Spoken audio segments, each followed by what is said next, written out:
జ్యోతిషాస్త్రరీత్యా ద్వాదశ రాశుల్లో 7వ రాశి అయినటువంటి తులారాశి మిత్రులారా, మీరు చిత్తా నక్షత్రం 3, 4 పాదములు, స్వాతి నక్షత్రం 1, 2, 3, 4 పాదములు, విశాఖ నక్షత్రం 1, 2, 3 పాదాలకు జన్మించిన మీరు తులారాశి వారిగా పరిగణించబడుతున్నారు. ఈ సెప్టెంబర్ నెల మీకు శుభాశుభ ఫలితాలు ఎలా ఉన్నాయంటే, గత కొన్ని నెలలుగా మానసికంగా, సామాజికంగా, శారీరకంగా క్షోభ అనుభవిస్తున్నటువంటి మీకు కాస్త ఉపశమనం అని చెప్పచ్చు ఈ యొక్క తులారాశి వారికి. బుధుడు 10వ ఇంటికి, 5వ ఇంట్లోని శని తిరోగమనంలో, 11వ ఇంట్లో సూర్యుడు, కుజుడి నెల మొత్తం 9వ ఇంట్లో, 12వ ఇంట్లో రాహు మరియు కేతువు, బృహస్పతి 8వ ఇంట్లో గ్రహాలు ఉండడం వల్ల ఫస్ట్ ఉద్యోగులకి తీసుకుంటాం, జీతభత్యాలు పెరిగే అవకాశాలు ఉన్నాయి. వృత్తి వ్యాపార పరంగా రాబడి పెరిగే అవకాశాలు ఉన్నాయి. లీగల్గా కోర్టు వ్యవహారాలు ఏమైనా ఉంటే ఒక కొలిక్కి వచ్చే, కష్టపెట్టాలనే కాదు, గ్రహాల యొక్క కదలిక ద్వారా జరిగే, నేను ఆ గ్రహ లెక్క ద్వారానే చెప్తున్నాను. తులారాశి మిత్రులారా, ఈ నెల కాస్త జాగ్రత్తగా ఉండాలి, మీరు తప్పదు. ఆస్తి వ్యవహారాల్లో రాజీ మార్గంలో పరిష్కరించుకోండి. వ్యాపారంలో కొన్ని ఆర్థిక సమస్యలు, డెట్స్ మీకు ఇచ్చిన వాళ్ళు ప్రెషర్ ఇచ్చే అవకాశాలు ఎక్కువ ఉన్నాయి. ఆర్థిక లావాదేవీల మధ్యలో చాలా లీగల్ ఇష్యూస్ వచ్చే అవకాశాలు ఉంటే జాగ్రత్త. నిరుద్యోగులకి వెయిట్ చేయండి, మాస ద్వితీయంలో అవకాశాలు వస్తున్నాయి. కుటుంబ జీవితంలో భార్యాభర్తల మధ్య నెల ప్రారంభంలో సఖ్యత లోపం అవుతుంది. ఈ విషయం తెలిసిన తర్వాత కూడా మీరు సఖ్యత లోపం చేసుకోకూడదు, రాజీ ధోరణి అవలంబించండి. సమాజంలో గౌరవ మర్యాదలు పెరగడానికి మీరు చాలా ప్రయత్నం చేయాలి. ధన ప్రవాహం మాస ద్వితీయంలో గణనీయంగా పెరుగుతుంది. కుటుంబంలో సంతోషం పెరుగుతుంది. భార్యాభర్తల మధ్య అన్యోన్యత పెరుగుతుంది. మాస ద్వితీయంలో శత్రువుల వేధింపు కాస్త నెల మొత్తంలో అధికం ఉంటుందండి, తప్పదు. పరోక్షంగా కూడా మిమ్మల్ని ఇబ్బంది పెట్టే అవకాశాలు ఉన్నాయి. మీ ఖరీదైనటువంటి నగలు, వస్తువులు అవన్నీ కూడా జాగ్రత్తగా ఉంచుకోండి. ఇంట్లో వస్తువులు దొంగలించబడే అవకాశాలు ఉన్నాయి. కార్యాలయంలో ఉద్యోగం చేసే చోట కాస్త అపశృతి వచ్చే అవకాశాలు ఉన్నాయి. మీ మీద నిందలు పడే అవకాశాలు ఉన్నాయి. కొంతమందికి ఉద్యోగం తొలగిపోయే అవకాశాలు కూడా ఉన్నాయి. అలా చెప్పడానికి బాధపడుతున్నాను, కానీ తప్పదు, ప్రయత్నం చేయండి. అక్కడ అలా పోకుండా ఉండడానికి మీరు ఏమేమి మార్గాలు ఉన్నాయో తీసుకోండి. వ్యాపారంలో పురోగతి మాస ద్వితీయంలో ఉంటుంది.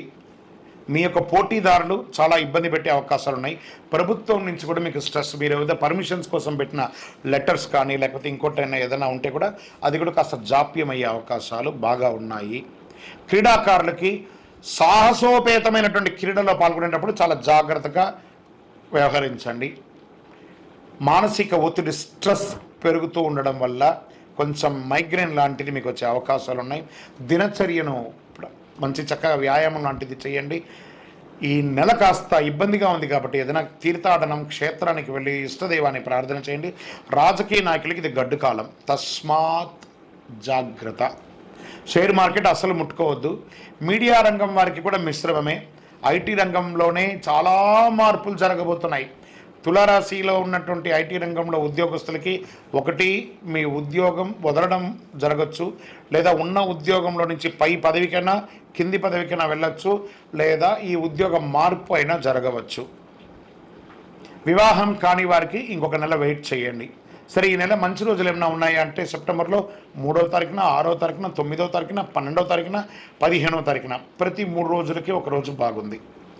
చంద్రాష్టమం సెప్టెంబర్ 22, 9, 2024 6:09 ఉదయం నుండి 24, 9, 2024 9:55 ఉదయం వరకు చంద్రాష్టమం ఉంటుంది. చాలా జాగ్రత్త. ఆల్మోస్ట్ ఆల్ ఈ నెల బాగాలేదు. అందులో ఈ 2 రోజులు ఇంకా గట్టిగా బాగాలేదు కాబట్టి జాగ్రత్తగా ఉండి. గురువారాల్లో దక్షిణామూర్తి ప్రార్థన చేయండి, గణపతిని ప్రార్థన చేయండి. గం గణపతిని మహానుభావ, గణపతి అనుగ్రహం చేయండి. ఏకదంత లంబోదర విఘ్న వినాయక. ఎలాగూ సెప్టెంబర్లో చక్కగా వినాయక చవితి వస్తుంది కాబట్టి ఆ వినాయక ఆరాధన చక్కగా చేయండి. ఆ మట్టి గణేశుని ప్రార్థన చేయండి. అన్ని రకాలుగా బాగుంటుంది. ఆరోగ్యం పట్ల జాగ్రత్త వహించాలి. వాహనం నడిపేటప్పుడు జాగ్రత్త జాగ్రత్త జాగ్రత్త. మళ్ళీ తులారాశి మిత్రులారా, ఈ నెల జాగ్రత్త. మళ్ళీ చెప్తున్నాను, జాగ్రత్త. మీ యొక్క కొంచెం ఈ ఇబ్బందులన్నీ తొలగడానికి ఏం చేయాలంటే మీ యొక్క ఇష్టదైవ ప్రార్థన చేయండి. మీ యొక్క కులదైవం యొక్క దేవాలయంలో వెళ్ళి మీ వయసు ఎంత ఉందో అన్ని దీపాలు వెలిగించండి. ఓవరాల్ గమ్ అంటే చూసారా పెదాలు ఎలా మూసుకున్నది, గమ్ గణపతి అని సైలెంట్గా ఉండడానికి ప్రయత్నం చేయండి. అన్నీ అవే సర్దుకుంటాయి. సైలెంటే ప్రతిదానికి కూడా సమాధానం. అధైర్యపడక్కర్లేదు. రానున్న రోజులన్నీ మీవే. చాలా రోజులు మంచి రాబోతున్నాయి, మంచి రోజులు రాబోతున్నాయి. కాస్త ఓపిక పట్టండి. మీ యొక్క సంపూర్ణ జాతకం తెలుసుకోవాలనుకుంటున్నారా? మీ పరిసర ప్రాంతాల్లో ఉన్నటువంటి జ్యోతిష్ శాస్త్ర నిపుణులను సంప్రదించండి. లేదా మా ద్వారా తెలుసుకోవాలనుకున్నారా? ఈ కింద కనబడుతున్న నెంబర్కి మీ date of birth, time of birth, place of birth WhatsApp చేయండి. కాల్ చేయకండి, మేము మీకు రిప్లై ఇస్తాము. కరుంగాళి మాలను ధరించండి. అన్ని రకాలైనటువంటి ఇబ్బందులు తొలగుతుంది. విజయోస్తు.